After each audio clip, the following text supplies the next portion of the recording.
Boa tarde a todos, aos nossos amigos que já frequentam a casa e aos nossos visitantes. Sejam todos bem-vindos. Pedimos que aqueles que têm um celular que possam colocar no modo silencioso e eu vou passar para o nosso amigo a leitura preparatória. A leitura hoje é do livro Pão Nosso, de Chico Xavier, A Lógica da Providência. Depois que fostes iluminados, suportastes grandes combates de aflições. Os cultivadores da fé sincera costumavam ser indicados no mundo à conta de grandes sofredores.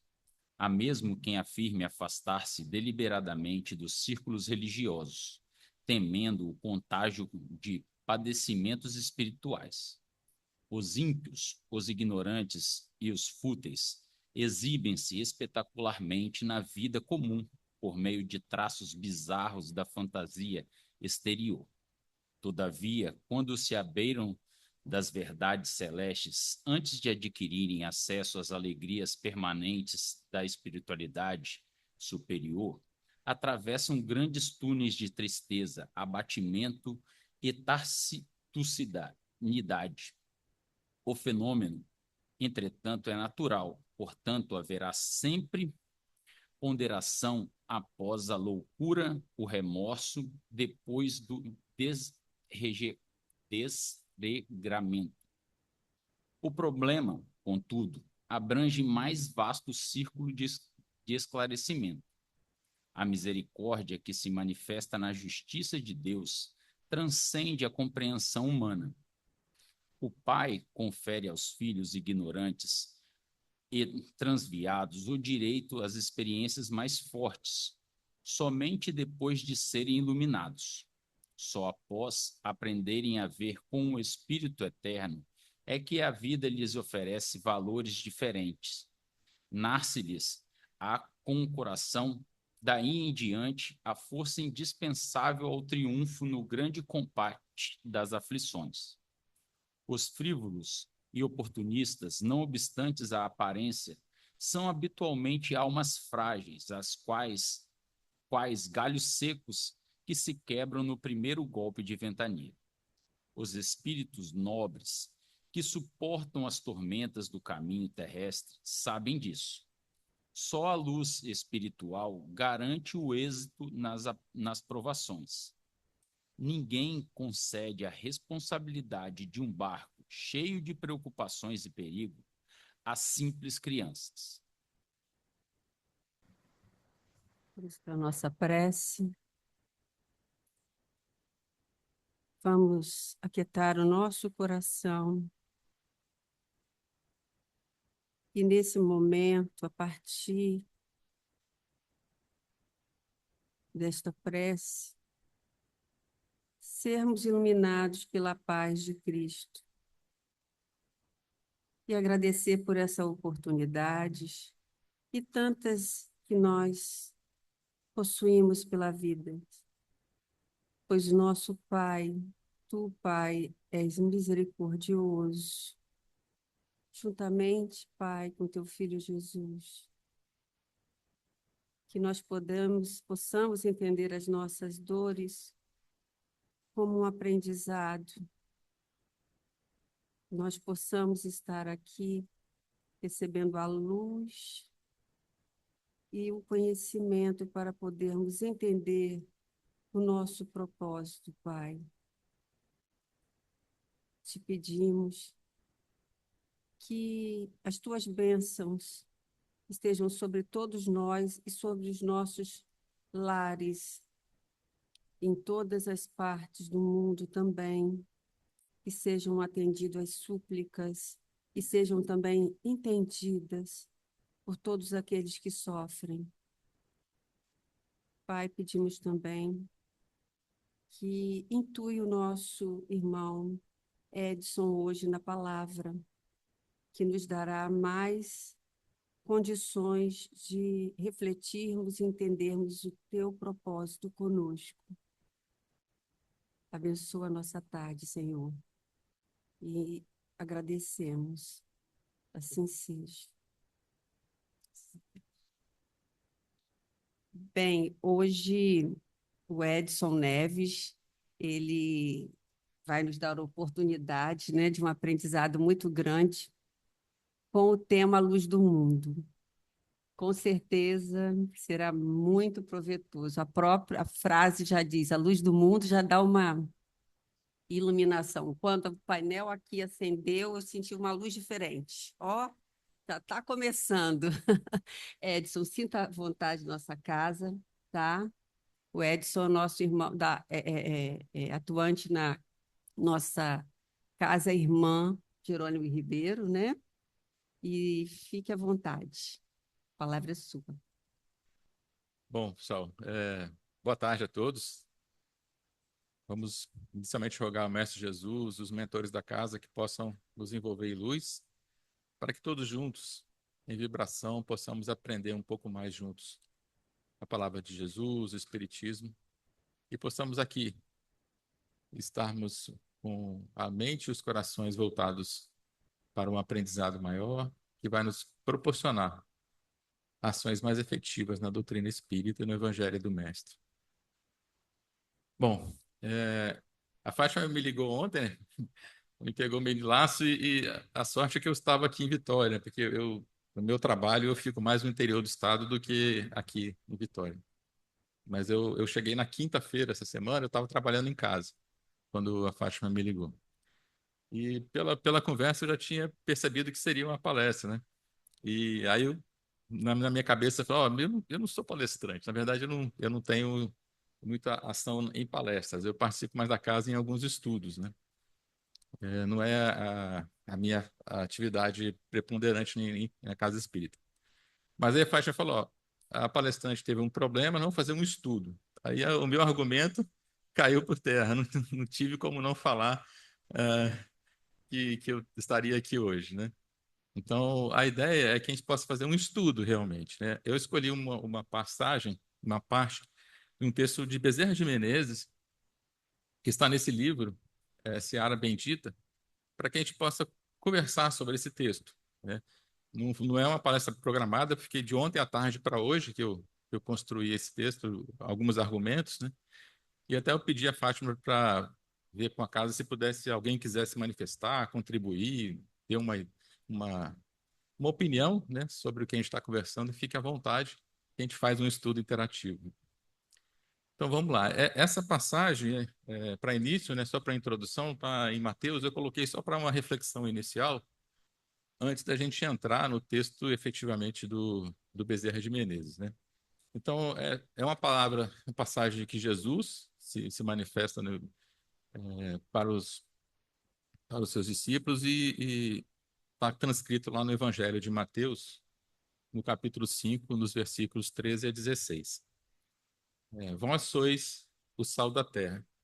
Acho que eu vou tentar tirar aqui. Acho que eu fico mais à vontade assim. Vós sois o sal da terra. Se, porém, o sal tornar-se insosso, né, sem gosto, com que se salgará? Mas nada presta senão para ser lançado fora, ser pisado pelos homens. Vós sois a luz do mundo. Não se pode ocultar uma cidade situada sobre um monte, nem se acende uma candeia colocando-a debaixo do móbil, mas sobre o candeeiro. Assim, ilumina todos que estão na casa. Da mesma forma, brilhe a vossa luz diante dos homens, para que vejam as vossas boas obras e glorifiquem vosso Pai que estás nos céus. Então, essa passagem ela vem fundamentar um pouco o texto do Bezerra de Menezes, né? Então, ele traz uns textos que é bem conhecido, né? No psicólogo de colocar a candeia embaixo do alqueire ou do móvel. Eu fui procurar o que é móvel, né? O, na, Naquela época eles tinham umas medidas, né? Então, o móvel era uma medida romana que dava mais ou menos 35 litros, então era um recipiente onde se guardava o azeite para colocar dentro da candeia, para acender a candeia. Então, o que Jesus faz referência é: não coloque a candeia debaixo do combustível que a alimenta, e sim sobre o móvel que vai iluminar todos que estão em casa. É uma comparação que Jesus sempre faz para nos mostrar que a nossa luz ela tem que ser disponibilizada a todos. Esse é o principal objetivo do nosso aprendizado, é contribuir, compartilhar. Porque o amor, quanto mais se compartilha, mais se tem. Então, essa é uma reflexão inicial para a gente entrar no texto. Pode passar? Então, iniciando o texto, o Bezerra de Menezes ele traz esse texto que é muito significativo, e ele foi publicado na primeira edição desse livro em 2000, né? Então, 25 anos, 24 anos, mas é um texto muito atual. Ele traz algumas mensagens bem importantes ao nosso coração e traz algumas mensagens ao movimento espírita, a nós que integramos o movimento espírita. Umas reflexões importantes do nosso papel no movimento espírita, o nosso papel na divulgação do Evangelho de Jesus. Então, a gente aproveitei esse texto para a gente compartilhar, estudar, e fica de novo aí, né? O convite, quem quiser participar e dar uma opinião, pode ficar à vontade, né?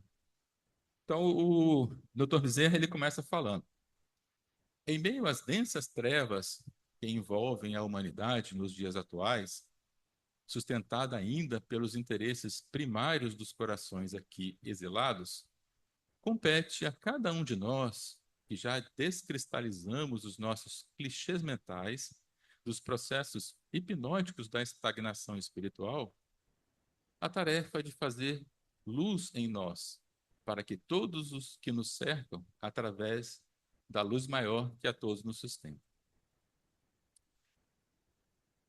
Os livros de André Luiz e dos livros de Manuel Filomeno de Miranda, eles nos relatam como é a paisagem espiritual da Terra ainda, né? Nós ainda somos um planeta de expiação em prova. 8 bilhões de encarnados. E a espiritualidade nos fala que são 2 vezes, alguns textos falam 3 vezes o número de desencarnados. Então, 30 bilhões, no mínimo, de espíritos envolvidos e vinculados ao planeta Terra, encarnados e desencarnados. A maioria de nós ainda trazendo na mente pensamentos muito materializados, muito vinculados ao dia a dia. Não necessariamente maus, mas vinculados às condições da operação da Terra, né? Do dia a dia, da vida material. E cada pensamento, cada vibração que a gente emite tem uma frequência, tem uma cor, tem um sentimento envolvido. E a maioria desses pensamentos que nós emitimos ainda na planeta Terra são pensamentos de uma vibração mais densa, pela nossa própria condição ainda espiritual. Por isso que estamos vinculados a um planeta de expiação e provas em desenvolvimento.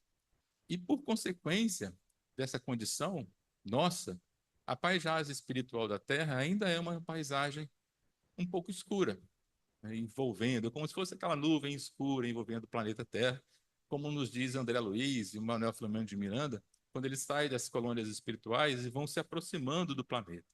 Eles percebem e relatam como é difícil, às vezes, para eles respirar, né? Vamos dizer assim, desse ambiente que circunda a Terra.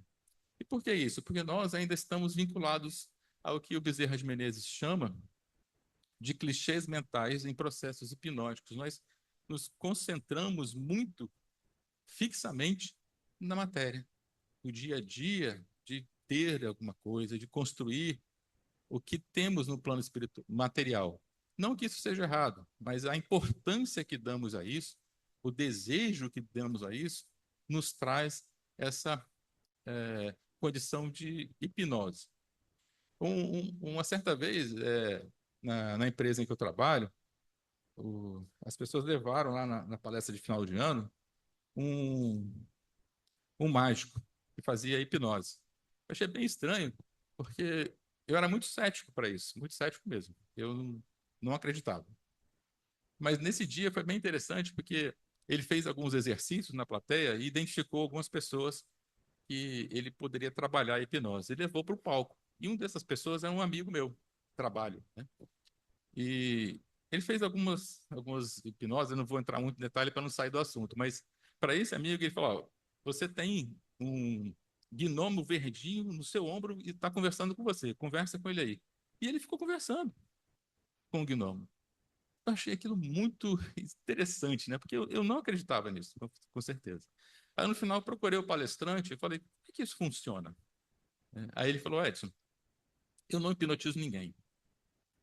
Eu induzo as pessoas a se hipnotizarem. É assim que funciona.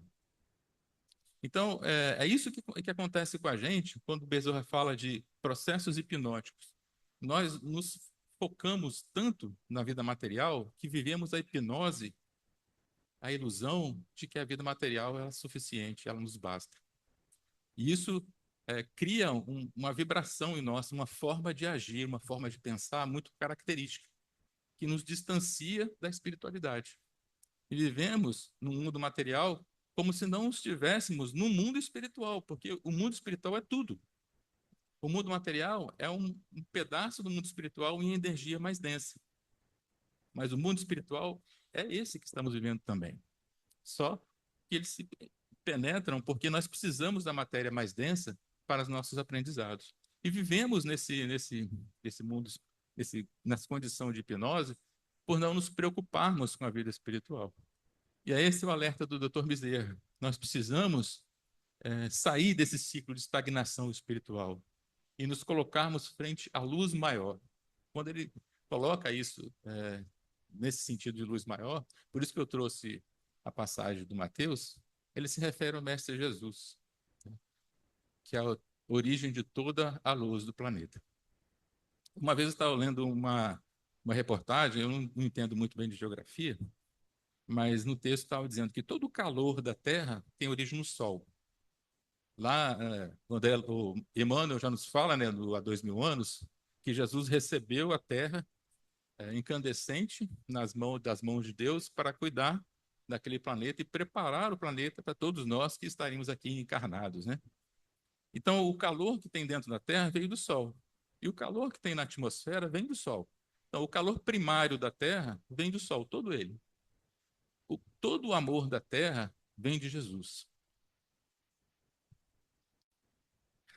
Nós somos mensageiros e médiuns, vamos dizer assim, intérpretes desse amor. Nós trabalhamos o amor de Jesus e nesse trabalho nós nos engrandecemos.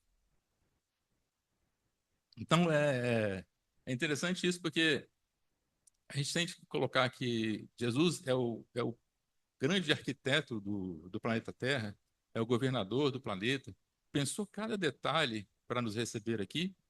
Isso tudo é amor. E todo aprendizado, todo o conceito de amor, o que significa amor para nós, vem de Jesus. Antes dele encarnar aqui, nos seus emissários, né, nos seus enviados para nos ensinar, e em determinado momento ele mesmo esteve aqui para ensinar esse amor. Então, tudo que conhecemos de amor é de Jesus. Mas eu estou me estendendo muito em cada. Tem muita coisa para a gente ver aí pela frente, Fernando. Aí o Dr. Bezerra ele continua, né? Ao penetrarmos a densa psicosfera das formas mentais da comunidade humana, nosso coração já percebe com alegria pequenos, mas múltiplos focos de luz que têm sustentado os trabalhos dos planos superiores na crosta terrestre. Então, Bezerra de Menezes fala, apesar desse panorama que existe na Terra, de ser um planeta ainda expiação, que ainda visto do plano espiritual, ele é um planeta que tem densas camadas de escuridão, é possível ver com alegria, né, pequenos focos de luz. E esses pequenos focos de luz também são relatados pelo André Luiz e o Manuel Filomeno de Miranda e outros atores espirituais que vêm a nos relatar o plano espiritual, dizendo que casas espíritas, templos religiosos de qualquer natureza, casas de pessoas que fazem o evangelho no lar, são pontos de luz nessa escuridão que envolve o planeta Terra.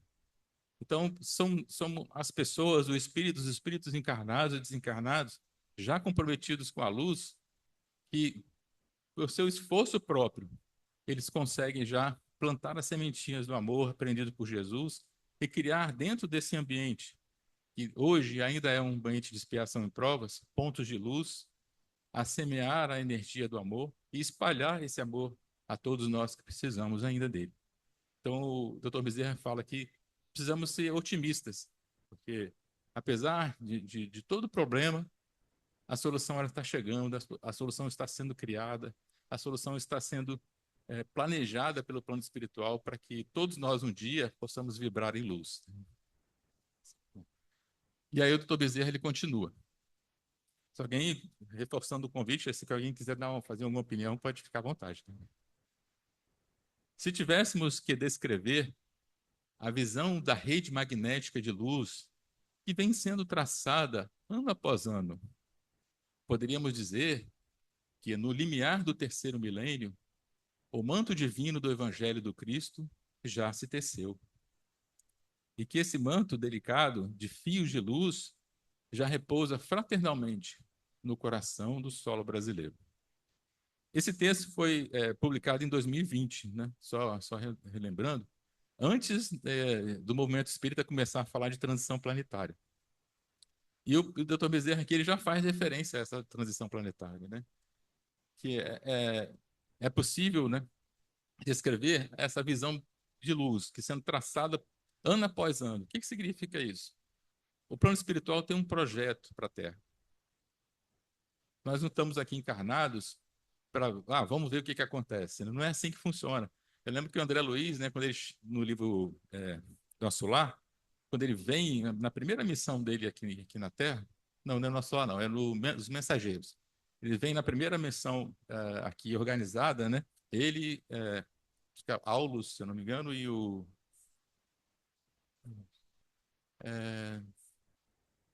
Vicente, né?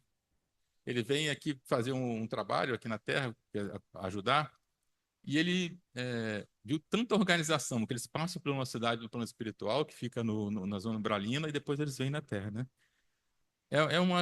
Ele ficou impressionado com a organização. E aí o mentor fala com ele, André, o bem não é fruto do acaso. O bem, ele é planejado, ele é meticulosamente planejado pela espiritualidade superior. Então, há um plano de desenvolvimento da Terra. Nós não estamos aqui sem nenhuma condição de direção. E dia após dia, essas coisas vão acontecendo. E vão acontecendo independente até da nossa vontade. Porque é a vontade do nosso Pai, né? Como diz os espíritos superiores. E também Kardec, quando ele fala da lei de transformação, a lei de amor, que está lá no Livro dos Espíritos. Então, dia após dia, podemos dizer que no limiar do terceiro milênio, referência à transição planetária, o manto divino do Evangelho de Cristo já se teceu e que esse manto delicado de fios de luz já repousa no solo brasileiro. Naquele livro, né, eu sempre troco a ordem do livro, né? O Evangelho, Coração do Mundo, Brasil, Coração do Mundo, Pátria do Evangelho. Às vezes eu troco a ordem, né? Mas o irmão X, ele fala do projeto do Brasil no terceiro milênio. E às vezes eu até tinha uma ideia inicial de que, por ser pátria do Evangelho, aqui seria uma maravilha, né? Seria um ambiente em que todos nós desfrutaríamos de um bem-estar, de uma nação mais calma, mais vinculada ao Evangelho. E quando a gente olha o Brasil, a gente às vezes cria um certo impacto na gente, como é que a gente está vivendo hoje. Mas o Haroldo Dutra, numa palestra dele, ele falou que, por ser a pátria do Evangelho, e o Evangelho ser a proposta do Cristo para a transformação da humanidade, aqui reencarnam pessoas e espíritos que precisam do Evangelho. Nós precisamos do Evangelho. E quem precisa do Evangelho ainda não está evangelizado, né? Então, por isso é que no Brasil recebe pessoas encarnados e desencarnados que necessitam grandemente do Evangelho. Precisam se transformar, precisam dessa mensagem de luz para o seu autoaperfeiçoamento. E trazem consigo o passado de dúvidas, passado de erros, passado de maldade. Mas porque aqui eles têm a oportunidade de se encontrar com o Evangelho. Uma pátria em que tem a miscigenação de raças, né? Permite que essa integração, as pessoas possam melhor se adaptar ao Evangelho. Lembrando uma passagem do Evangelho, eu não lembro capítulo e versículo, né? Mas Jesus ele saía com os discípulos para pregar e fazia curas, ele trabalhava o tempo todo, às vezes não se alimentava, como o irmão X fala na obra Boa Nova. Esse texto está tratado lá no Boa Nova também, do Humberto de Campos. Então, já cansados os discípulos e o mestre atendendo muita gente. Eles caminhando, chegou mais uma multidão de pessoas para o mestre atender. Eram pessoas com deficiência física, pessoas que precisavam de atendimento espiritual, né? Que hoje a gente chama de desobsessão. E aí os discípulos já cansados começaram a separar essas pessoas para deixar o mestre descansar. E aí Jesus fala para eles, não, deixe eles que eles venham. Deixem que eles venham, porque é no coração deles que eu vou implementar e fazer crescer o evangelho na terra.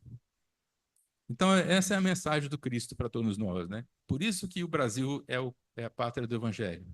Porque nós recebemos todos que precisam aqui, nós que precisamos, para transformar o nosso coração. E se nós temos o coração ainda em transformação, nós não temos a bondade ainda espontânea em nós, né? Nesse contexto nacional de conscientização do Brasil, né, dos valores morais e dos resgates da mensagem do Evangelho de Jesus, afirmamos com toda certeza que se inicia para o coração humano o retorno à vivência do cristianismo primitivo. Então, quando o Dr. Wieser fala que afirma com certeza, a gente não pode duvidar, né? Então, quando o Dr. Wieser fala que afirma com certeza que nós já iniciamos aqui na Terra e particularmente no Brasil o retorno à vivência do cristianismo primitivo, esse é o processo de transformação do terceiro milênio, que nós já estamos vivendo. E a transformação não é só do mundo, né? Porque o Kardec nos lembra que os mundos também evoluem fisicamente, mas moralmente os mundos evoluem pelas novas gerações que chegam, né? As reencarnações de pessoas comprometidas com o Evangelho. Então, é isso que está acontecendo. Essa força dessa luz que faz brilhar os pontinhos que o Dr. Bezerra falou nessa escuridão do planeta. E cada casa espírita tem um papel nessa divulgação e nessa consolidação do evangelho cristão primitivo, reviver esse evangelho no coração de todos nós. Nesse particular, encontram-se várias almas em atividade no plano físico, que em sua programação reencarnatória estabeleceram para si o compromisso da reabilitação dessa proposta. Renascidos em diversos pontos do orbe, sob o signo desse compromisso grandioso, a maioria, entretanto, encontra-se no solo brasileiro, onde viceja o espírito de fraternidade proporcionado pela miscigenação de raças. Então, o Dr. Bezerra ele nos fala da importância que temos do movimento espírita. Eu vou falar particularmente do movimento espírita, né? Mas a gente tem que lembrar que todas as religiões têm a sua importância, todas as religiões são fundamentais para o processo de cristianização da Terra, e todos os movimentos religiosos são importantes. Nós estamos numa casa espírita, então eu vou focar um pouquinho mais no movimento espírita, né? O movimento espírita ele tem um papel fundamental no processo de transformação de todos nós encarnados. E o movimento espírita ele se faz com pessoas, conosco, né?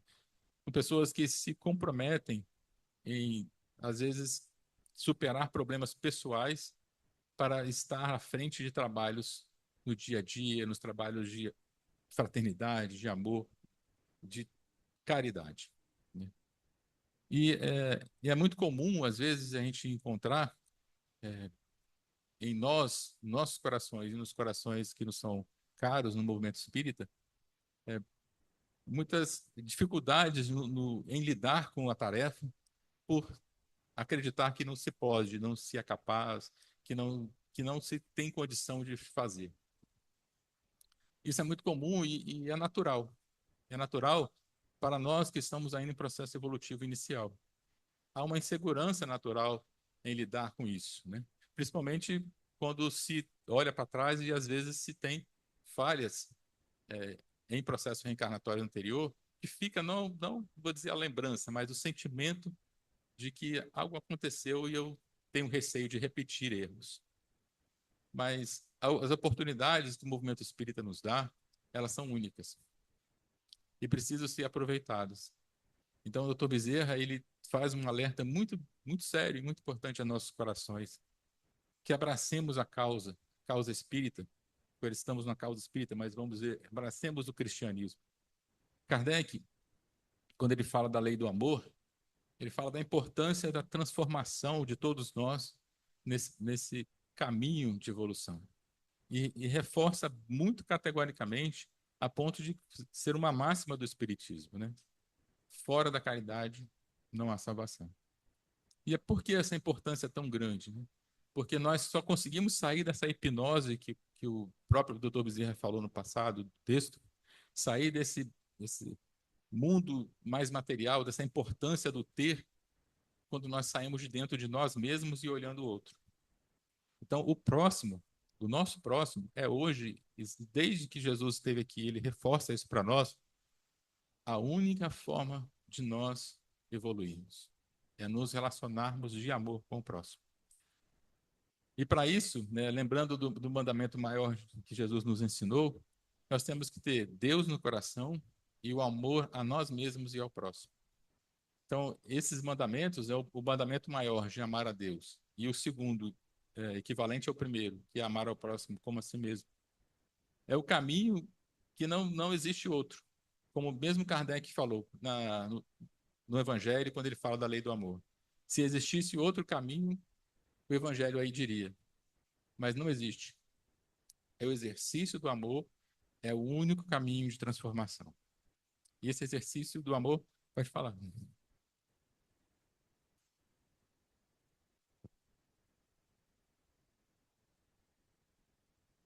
Edson, naquela frase ali, né, que várias almas em atividade no plano físico, em sua programação reencarnatória, e que se comprometeram, né, e estão em diversos pontos do orbe, né, mas encontram-se em solo brasileiro, a maioria, né.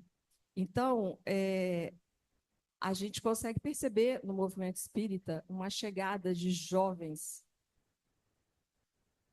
muito jovens mesmo, assim. E eles falam do evangelho numa intimidade, eles falam do evangelho, da doutrina espírita, com tanta propriedade, que a gente pergunta, eu fico assim, encantada, né? E eu falo assim, meu Deus, saiu da onde? Então, eu me refiro ao Gustavo Silveira, que fala sempre para nós aqui, o Vitor Hugo, que também já falou para a gente, o Arthur Valadares, eles são realmente diferentes. Quando você está com eles, quando você estuda com eles, eu estudo todos os sábados com eles, né? E um grupo de jovens, não só eles, que acompanham eles.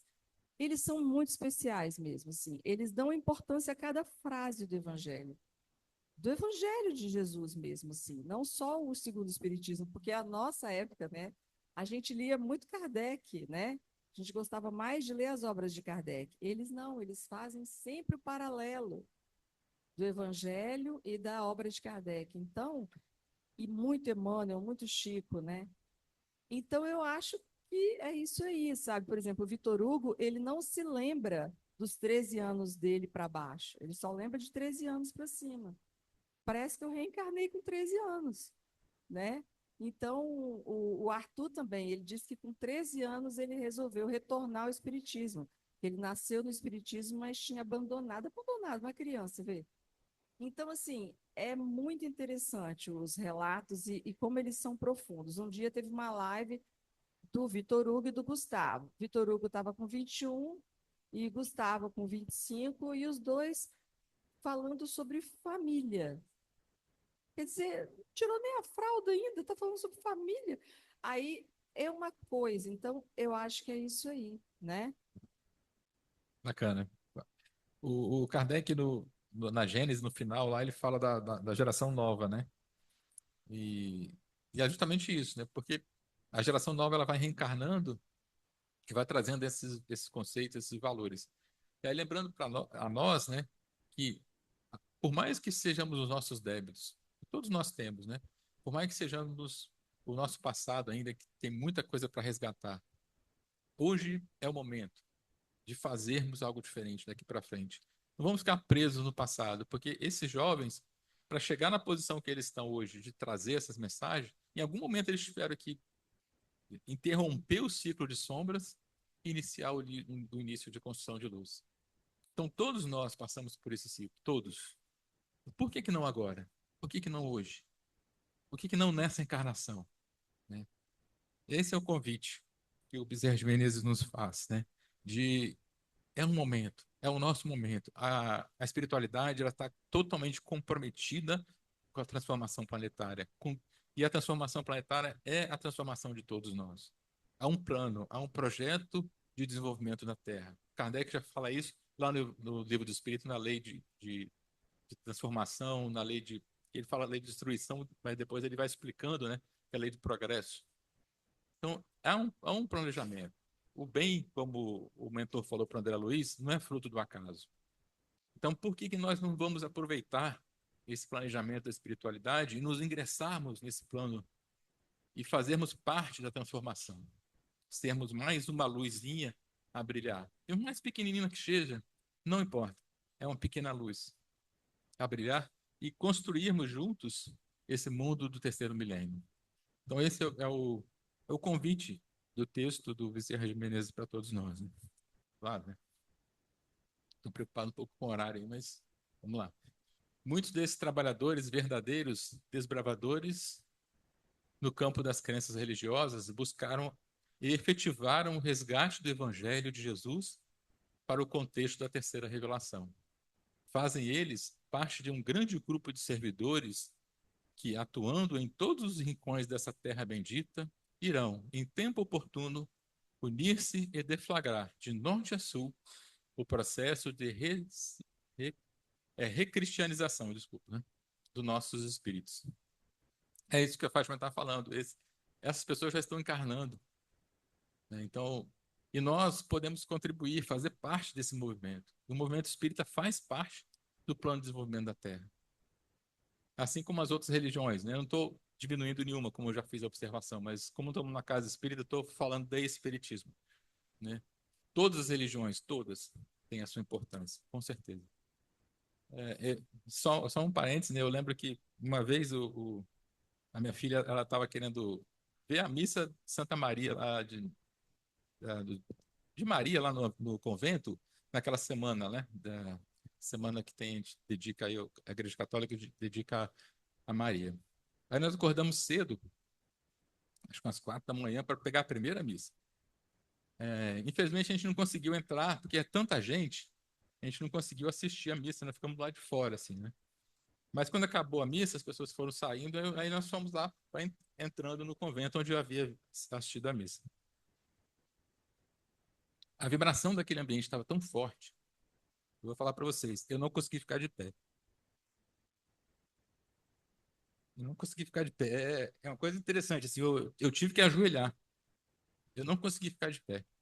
De tamanha a força da vibração que estava naquele ambiente ali. Então, só para fazer uma referência, né, de que esse movimento ele faz parte do planejamento da espiritualidade para todas as religiões, inclusive a doutrina espírita. E, e, como ele fala ali, né? Jesus, pode passar, Leandro, acho que senão a gente vai ficar muito preso aí. Nesse aspecto, não há primazia pessoal de grupo ou de instituições, porque todos são chamados a assumir a sua parcela de responsabilidade perante a reabilitação do Evangelho. É isso. Não existe no Evangelho de Jesus não existe mais importante nem menos importante.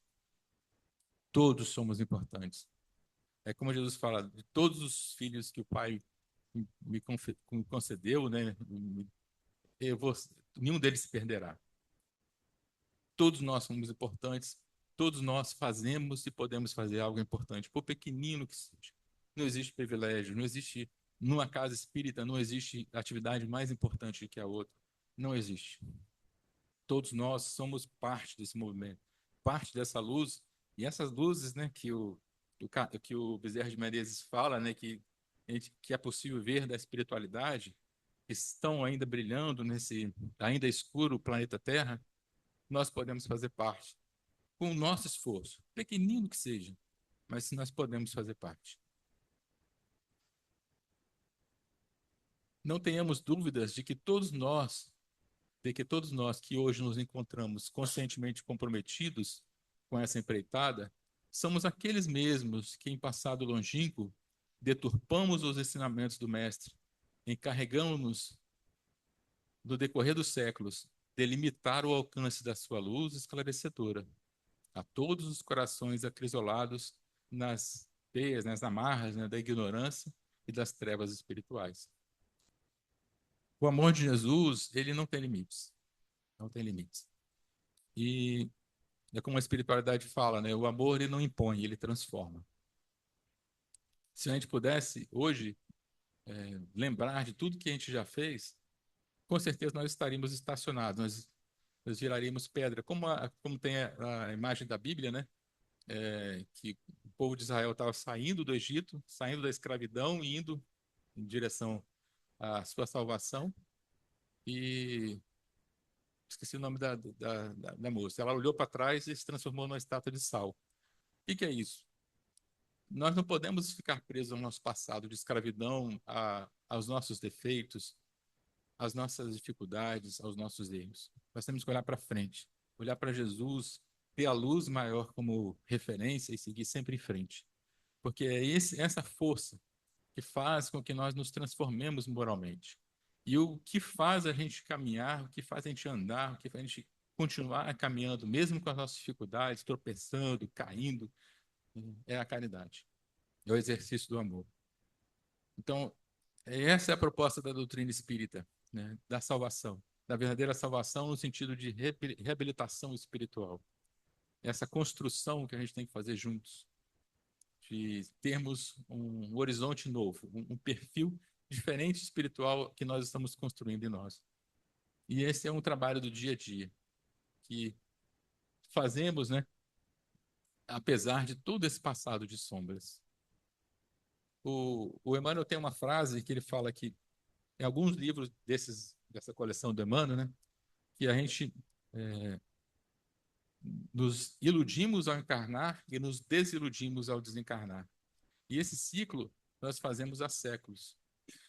Então, nós precisamos hoje, nessa proposta da virada do terceiro milênio, romper esse ciclo de sombras e estarmos aqui, encarnados, conscientes da nossa missão.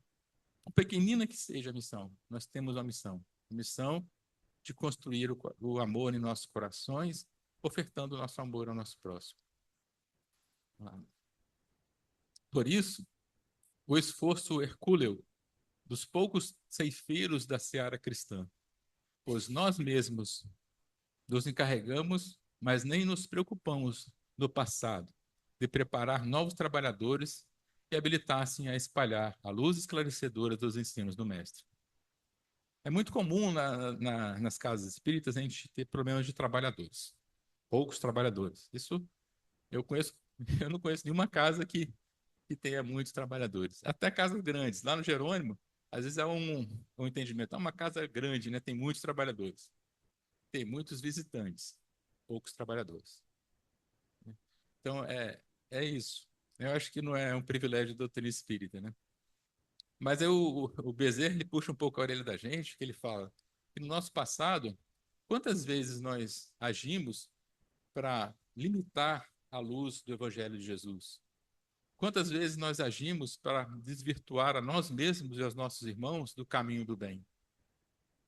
E por isso também que hoje nós temos poucos trabalhadores, porque muitos que poderiam estar no caminho do bem foram desvirtuados por nós mesmos. E hoje nós estamos dentro de uma casa espírita ou de qualquer movimento religioso para resgatar essas pessoas, trazê-los de volta, sem cobrar a eles o que eles não podem oferecer. Mas nós vamos ter que passar pelo processo de termos poucos trabalhadores mesmo, porque nós estamos colhendo o que nós plantamos. E vamos fazer isso com amor, vamos fazer isso com dedicação, para que esse esforço seja exemplo.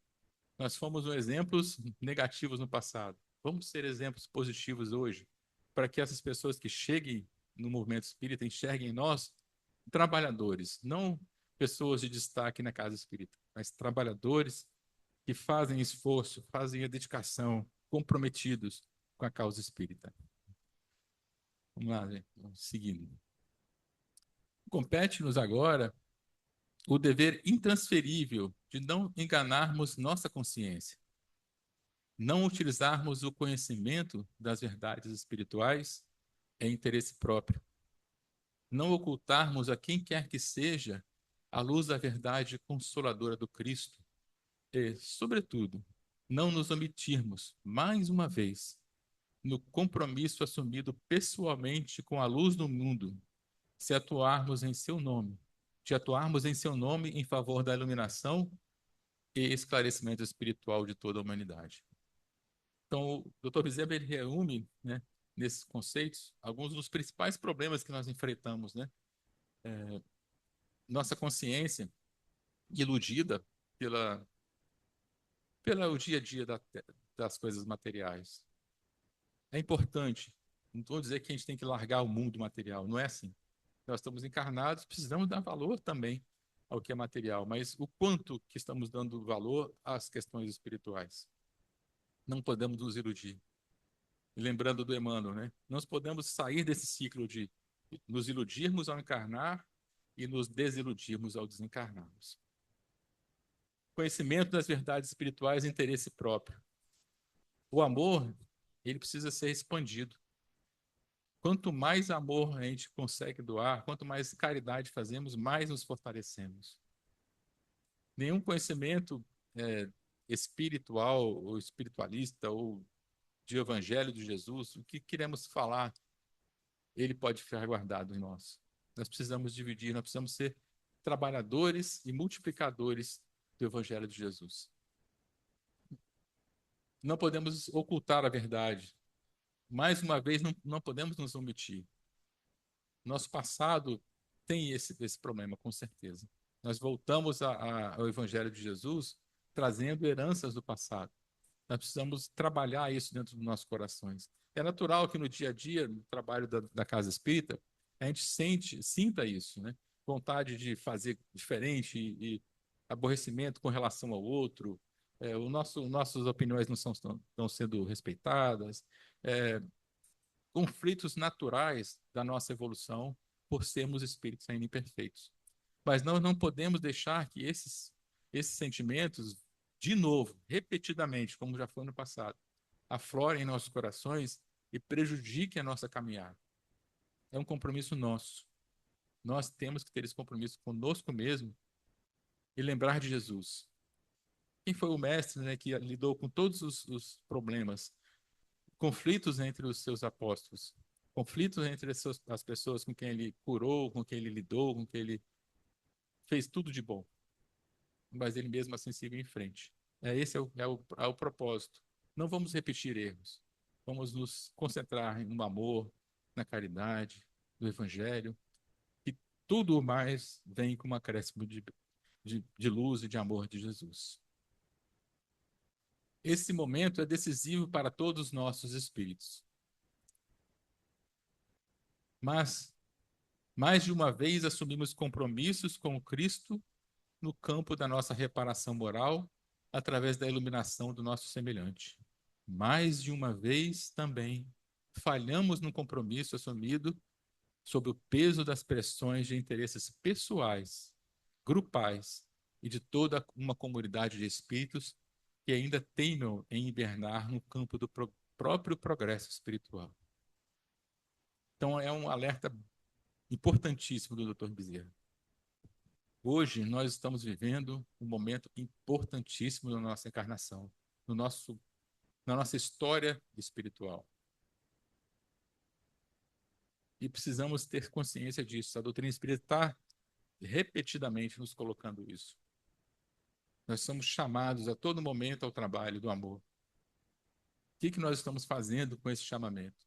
Repetindo erros do passado ou nos esforçando para não repeti-los? Não repetir sempre talvez seja uma ilusão, porque a nossa condição espiritual ainda vai permitir que a gente tropece, a gente erre. Mas qual o esforço que estamos fazendo? Qual o compromisso? Qual o propósito que estamos tendo no nosso próprio progresso espiritual? De trazer o coração vinculado ao Evangelho de Jesus. A nova geração está chegando, como a Fátima falou. Eles estão com esse propósito. Vamos nos unir a Jesus. Vamos nos unir ao movimento espírita. Vamos ser luz nessa escuridão. Vamos fazer parte desse processo de transformação. Ele fala, né? Nós já falhamos no passado por pressões de interesses pessoais, interesses de grupo. Vamos fazer diferente no nosso movimento espírita, em nós, né? Naquele livro Semeador de Estrelas, ele conta várias passagens do Divaldo. É um livro fantástico. Em uma delas, algum de vocês vão lembrar, o Divaldo narra que ele passou por um processo de obsessivo que durou 30 anos. 30 anos. E esse processo, várias vezes, os espíritos tentaram fazer com que ele se suicidasse, desviar ele do caminho. E tinha um deles que era vamos dizer assim, um chefe, né, que ele chamava de Máscara de Ferro. Esse grupo, eles estiveram encarnados na Europa no passado, comprometidos com o movimento religioso e houve um desvirtuamento. E o Divaldo estava indo para um caminho diferente dos outros, se transformando. E isso estava incomodando aqueles outros espíritos, né? E esse processo durou 30 anos, até um dia em que a Mansão do Caminho estava cheia de crianças, lotado de crianças, não tinha mais condição, não tinha recursos financeiros para nenhuma outra criança ser atendida pela casa. E houve bateram na porta na Mansão do Caminho e deixaram uma criança no chão e quando eles foram abrir, estava lá. E falaram para o Divaldo, a gente não tem condição, vamos levar para uma instituição do governo, vamos levar para uma instituição pública, né, que possa receber essa criança. Nós não temos mais condição de receber ninguém aqui, não temos recurso. O Divaldo, ele pegou a criança, né, abraçou, deu um beijo e falou, não, nós vamos ficar com essa criança aqui e nós vamos cuidar dela. Essa criança era a reencarnação da mãe desse espírito obsessor do Divaldo. E naquele momento ali, houve um processo de transformação daquele espírito. Quando ele viu a mãe dele reencarnada, ser acolhida, né, pelo Divaldo, mesmo com todas as dificuldades, ele iniciou o processo de transformação dele. Então, é isso que o Dr. Bezerra nos conclama, né? Na casa espírita, nós vamos entrar em contato com o nosso passado através de exemplos, através de pessoas, através de desafios. E esses desafios vão fazer com que nós cresçamos. Então, vamos cuidar disso com muito carinho, porque, como o próprio Dr. Bezerra fala, né? Esse momento é decisivo para os nossos espíritos. A hora é de vigilância, de atenção, para que não percamos a oportunidade que se renova para nossos corações devedores e carentes de misericórdia divina. Então é isso, as oportunidades sempre vão ser renovadas, sempre. Mas a cada momento em que nós postergarmos compromissos assumidos e não cumpridos, a próxima oportunidade vai ser um pouco mais difícil. Então, pensemos nisso, né? Toda vez que a gente adia, toda vez que a gente não tem o esforço suficiente, né? Não que vamos vencer sempre, mas não nos esforcemos o suficiente, a próxima oportunidade vai ser um pouco mais difícil. Vamos lá, acho que está chegando, né? Não acreditem no êxito do trabalho sem embates, incompreensões e testemunhos. Se no início do cristianismo foram indispensáveis os testemunhos dolorosos, individuais e coletivos, imprescindível se torna que, nesse processo de resgate do cristianismo primitivo, não nos omitamos perante o clima de lutas e testemunhos árduos, pesados e até, às vezes, por demasiados duros. É nessa proporção que se faz imprescindível a aferição dos nossos valores e do nosso comprometimento com a causa do Cristo. Estou tentando fazer mais rápido porque nós estamos chegando no horário, né? Mas O, naquele livro Evangelho do Lar, é um livro belíssimo, do Neo Lúcio. Ele usa a mesma técnica que o André Luiz, o irmão X, usou no Boa Nova, né? Eles assistem lá alguns vídeos, uma forma de que a gente não tem ainda certeza, mas imagina como se fosse um cinema, assim, né? Do que passou da vida de Jesus, depois eles escrevem, né? E mediunicamente eles trazem para a gente. E ele conta que Jesus estava na casa de Cusa, e aí é uma passagem interessante, né? Porque Cusa era um intendente, ele trabalhava para o governador romano da época. O Pilatos era um governador romano da época, né? Nessa época, eu não sei se já era o Pilatos o governador, porque o texto não fala. Mas Cusa era o primeiro servidor do governador romano da época. E ele era casado. E a doutrina espírita nos informa, né, que ele era casado com a Joana de Cusa, que é uma das encarnações da Joana de Ângeles, né? Então, Jesus estava na casa de Cusa, ele não fala esses detalhes, a gente faz as correlações, né?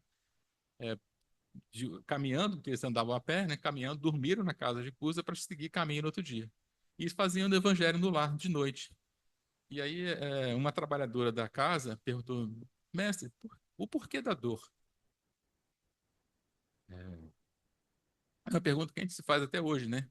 E Jesus fala, a dor é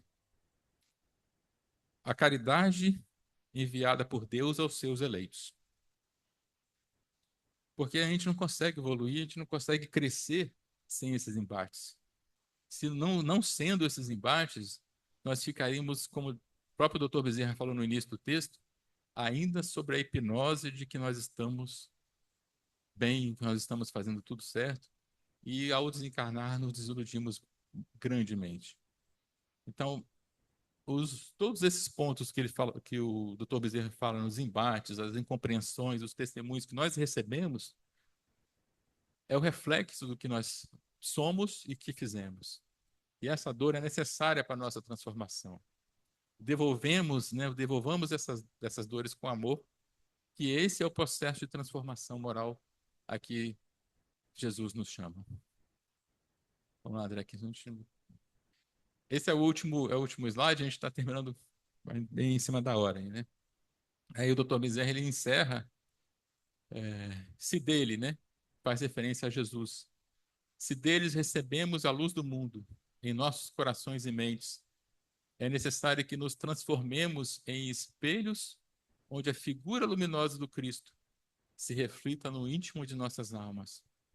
Que a luz do Cristo, de Deus, nos guarde e nos guie. A caridade e o amor de Deus e de Jesus é tão grande que na nossa obra do dia a dia nós temos a oportunidade de nos transformarmos, evoluirmos e, ao mesmo tempo, contribuirmos com a obra de Jesus. Com esse amor, né? Que todo o amor que existe no mundo vem do coração de Jesus. Vamos nos afinizar, vamos estar próximo de Jesus, fazer parte desse movimento de levar o amor de Jesus, não o nosso, de Jesus a todos os corações. E com certeza esse trabalho será um trabalho de autodesenvolvimento e de autotransformação de nós mesmos. Obrigado a todos pela paciência de estarmos aí aqui juntos, né? Foi um texto corrido, né? Desde ontem à tarde até hoje, mas com certeza falei com muita sinceridade a vocês, apesar das minhas imensas dificuldades. Espero que de alguma forma tenha sido útil a reflexão para todos nós. Muito obrigado. Nós é que lhe agradecemos, Edson. Agora, é de uma humildade, né? Ele chegou aqui dizendo: não, eu não sou palestrante, eu só vamos fazer um estudo, imagine se fosse. Então, essa humildade faz a gente se surpreender, né? Então, aí a apresentação do tema nos esclarece. E eu me fez lembrar, né, durante a sua explanação, que essa semana eu vi um debate com um filósofo brasileiro, Pondé, é onde ele diz que nós precisamos, para alcançar a felicidade enquanto ser, nós precisamos essencialmente do outro. E ele compara, ele dá um exemplo de se colocássemos um objeto, uma caneca, dentro de um quarto escuro, a caneca existe? Ninguém vai saber que ela é caneca. Qual é a função da caneca? Qual é a cor da caneca? Mas se dermos luz, essa caneca vai existir. Então, tanto a matéria quanto o ser, e aí vamos colocar também o ser espiritual, essencialmente só existe por conta da luz. E nós precisamos ser essa luz para o outro, para que a gente possa existir também, né? Então, eu fui traçando essa reflexão que eu tive essa semana filosoficamente. Muito obrigada. E aí a gente vai para a prece final, com o Felipe fazendo a prece.